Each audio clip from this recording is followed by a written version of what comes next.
자, 반갑습니다. 최근에 대통령께서 국토부 장관을 호출한 게 굉장히 큰 화제가 되었죠. 자, 사실 이 현 정부에 있어가지고 이 부동산 문제는 일종의 트라우마를 가지고 시작을 했습니다. 좀 그러다 보니까 정부 시작과 동시에 현 정부의 정신적 지주격인 참여정부 시절부터 아킬레스건이었던 이 부동산 문제를 좀 굉장히 민감하게 다뤘습니다. 자, 이 현 정부의 생각은 이래요. 그 MB 시절 때 부동산 가격이 잡혔던 거는 전 참여정부의 규제하고 그 다음에 세계 금융 위기 이게 이제 같이 합쳐져 가지고 그 MB 시절 때 부동산 가격이 잡혔다라고 생각을 하는데, 뭐 그러다 보니까 이 지난 참여정부 때 내놓았던 모든 정책을 한꺼번에 종합 선물 세트로 해가지고 내놓았던 정책이 바로 최초의 부동산 정책인 파리 대책입니다.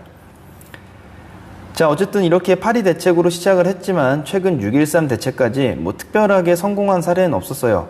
이제 그나마 9.13 대책이 좀 효과가 있었는데, 이제 그때 당시에 그 대출 규제에 거기다가 플러스로 그 헬리오시티 공급량까지 맞물려 가지고 사실 그때가 잡을 수 있는 어떻게 보면 좀 유일한 기회였는데, 그 당시에 뭐 그런 하락의 바람을 타가지고 뭐 전월세 상한제 얘기도 나왔고 그 다음에 민간 분양가 상한제 뭐 이런 얘기도 나오면서 뭐 결국에는 다시 여러분들이 아시는 것처럼 하반기에는 가격을 인상을 시켰죠. 자, 여튼 뭐 최근에는 좌우할 것 없이 이 부동산에 관해 가지고 여론이 상당히 나빠져 있습니다. 특히 이 진보 정권의 강력한 지지층인 20, 30대가 뭐 부동산이나 취업 이제 요런 이 경제적으로 많은 어려움을 겪고 있으면서 이제 좀 이탈을 하고 있어요. 뭐 그러다 보니까 지금 이 정부에서는 좀 어느 때보다 심각하게 좀 받아들이고 있는 것 같습니다. 자, 제 기억에는 이렇게 대책 이후에 어떤 이 대통령께서 국토부 장관을 급하게 호출한 적이 없었던 걸로 기억을 해요.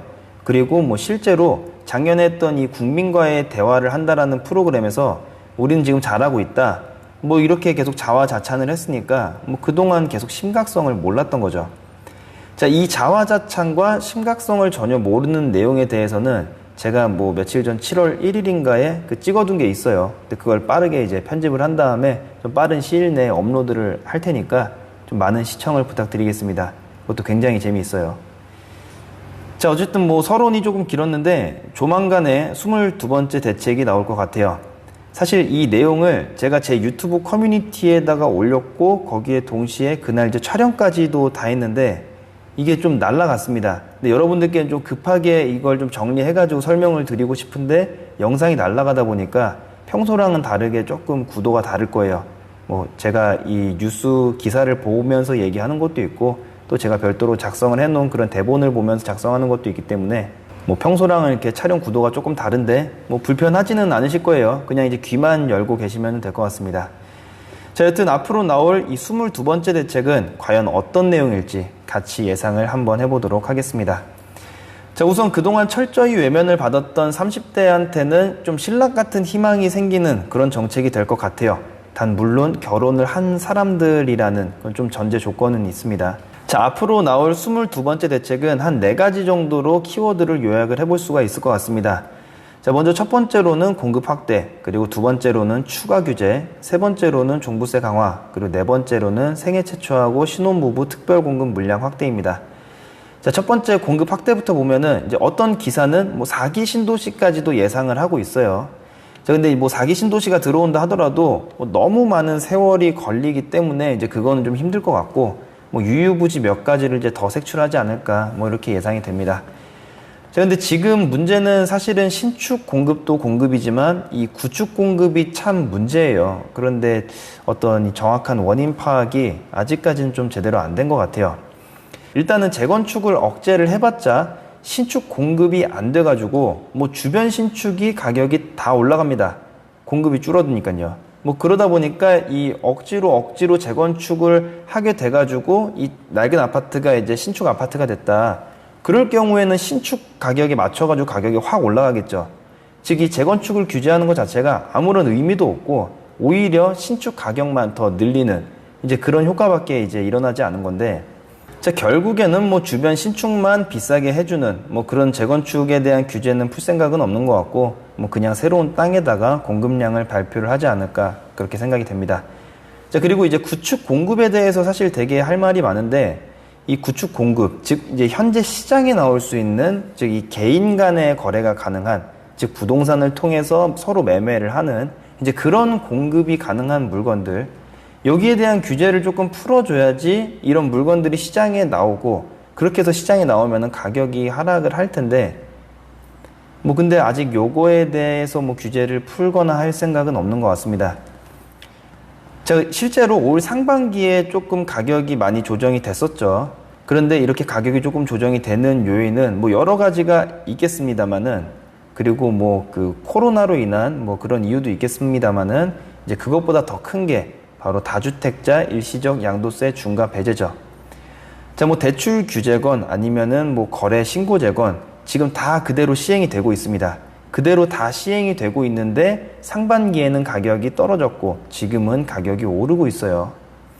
자, 유일하게 올 상반기로 끝난 게 이 다주택자 일시적 양도세 중과 배제하고 그 다음에 종부세 부과 대상인데, 자, 요거를 봐도 구축에 대한 규제를 좀 풀어주니까 가격이 떨어진 걸 우리가 바로 알 수가 있습니다. 좀 그러다 보니까 이제 요거에 대해서 좀 풀어주는 게 좀 시급할 것 같아요. 자, 여튼 다음 두 번째로 바로 좀 넘어갈게요. 이 두 번째로는 이제 추가 규제에 관한 내용인데, 요거는 제가 앞에서 이 재건축 규제도 그렇고 구축에 대한 규제도 그렇고 여러분들께 요건 좀 풀어야 된다 이렇게 좀 충분히 설명을 드린 것 같으니까 요건 좀 넘어가도록 할게요. 자, 그 다음에 세 번째로는 종부세 강화에 대해서 이야기를 좀 하고 있습니다. 그래서 제가 요 종부세 강화에 대해서 또 이제 몇 번 영상에서 설명을 드렸는데, 이 종부세를 강화를 하게 되면은 향후 시장에 이제 어떤 식으로 좀 반응을 하는지 거기에 대해서 한번 좀 설명을 다시 한번 좀 간단하게 드릴게요. 일단은 이런 보유세 인상 같은 경우에는 시장 상태에 따라서 이제 극명하게 반응이 서로 반대로 일어나게 됩니다. 자, 지금처럼 절대 매도 우위 시장, 즉 가격이 계속 오르는 상승장에서는 종부세를 올려봤자 이 세금이 세입자한테 전가가 돼요. 근데 물론 이제 그런 분들도 계실 거예요. 이제 개 중에는 그 세입자를 받지 않고 이제 실입주를 하시는 분들, 가령 1가구 1주택이 그런 경우가 좀 많이 있겠죠.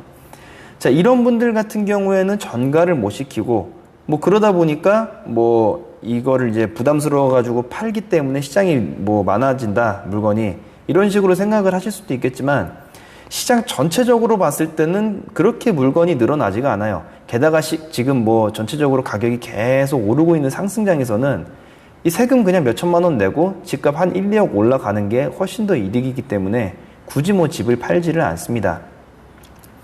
그래서 집값이 어쨌든 계속 올라가고 그러면은 어떻게든 사람들은 막 살려고 계속 안간 힘을 쓰고 있고, 결국엔 이 수요 공급 밸런스가 안 맞는 거죠. 물론 이제 요것도 우리가 상상도 못하는 엄청난 금액으로 만약에 종부세를 올린다 이러면 얘기가 조금 달라지긴 해요. 자, 여튼 상승장에서는 이렇게 나타나고, 하락장 같은 경우에는 만약에 종부세를 인상한다 그러면은 이 내려가는 내림폭 자체를 더 극대화를 시킬 수가 있겠죠. 자, 가격은 떨어지는데 종부세마저 인상을 한다. 더 빠른 속도로 떨어질 수밖에 없는 겁니다. 자, 즉 지금 시장에서는 세금의 전가로 되려 전세가 없어져가지고 전세 가격이 늘고 하방이 올라가니까 별 효과가 없을 것 같아요. 자, 그 다음에 마지막으로 생애 최초하고 이 신혼부부 특별 공급 물량 확대에 대해서 좀 설명을 드릴게요. 자, 우선 민영 아파트 기준으로는 현재 생애 최초는 아예 이 특별 공급이라는 것 자체가 없습니다. 신혼부부 같은 경우도 9억이 넘어가면은 없기 때문에 이 시장 자체에 절대적으로 물량이 좀 적은 거는 사실이에요. 근데 이제 그런 와중에 이 85타입 이하는 100% 가점이다 보니까 지금 현재 30대 실수요는 어떻게 보면 완벽하게 사각지대에 놓였다라고 볼 수가 있는 거죠. 자, 요거를 조금 보충하기 위해 가지고 민영 아파트에 생애 최초를 넣는다는 그런 의견도 지금 있고, 그 다음에 공공분양에서 생애 최초하고 신혼부부 특별 공급 물량을 좀 늘린다, 이제 요런 의견도 있습니다. 자, 여튼간에 이렇게 될 경우에는 3기 신도시 사전 청약을 준비하시는, 곧 결혼을 하시거나 결혼을 하신 분들, 이런 분들한테는 좀 호재가 되지 않을까 이렇게 생각이 되고 있습니다.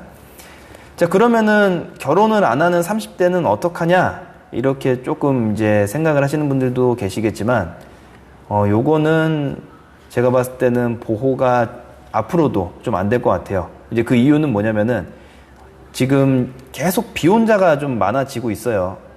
좀 비혼자가 좀 많아지고 있는데, 정부가 좀 강제로 출산율을 높일 필요는 있습니다. 이제 어떤 인재라든지 여러 가지 이유 때문에 출산율을 강제로 높여야 되는데, 이런 이 정책을 위해서라도 이 비혼자 30대를 위한 어떤 혜택이나 보호는 어떻게 보면 있을 수가 없고, 그 신혼부부를 위한 혜택은 앞으로도 좀 늘어갈 수밖에 없죠. 그러니까 결혼을 장려하는 그런 출산 정책하고 부동산 정책하고 좀 같이 활용을 하는 뭐 그런 거라고 좀 생각을 하시면 될 것 같습니다. 자, 그렇게 해서 오늘은 이 22번째 나올 대책에 대해서 같이 예상해보는 시간을 좀 가졌는데, 앞에서 제가 말씀드린 것처럼 좀 급하게 올리느라고 편집도 굉장히 최소화를 해가지고 찍을 예정이에요. 그래서 지금 제가 이렇게 찍는 것들 자체가 이 편집이 거의 안 들어간 겁니다. 뭐 그러다 보니까 좀 반응이 어떨지 요건 잘 모르겠는데, 어쨌든 뭐 좋게 봐주셨으면 좋겠습니다. 자, 오늘의 내용이 도움이 되셨다면은 구독과 좋아요 꼭 한번 부탁드리겠습니다. 감사합니다.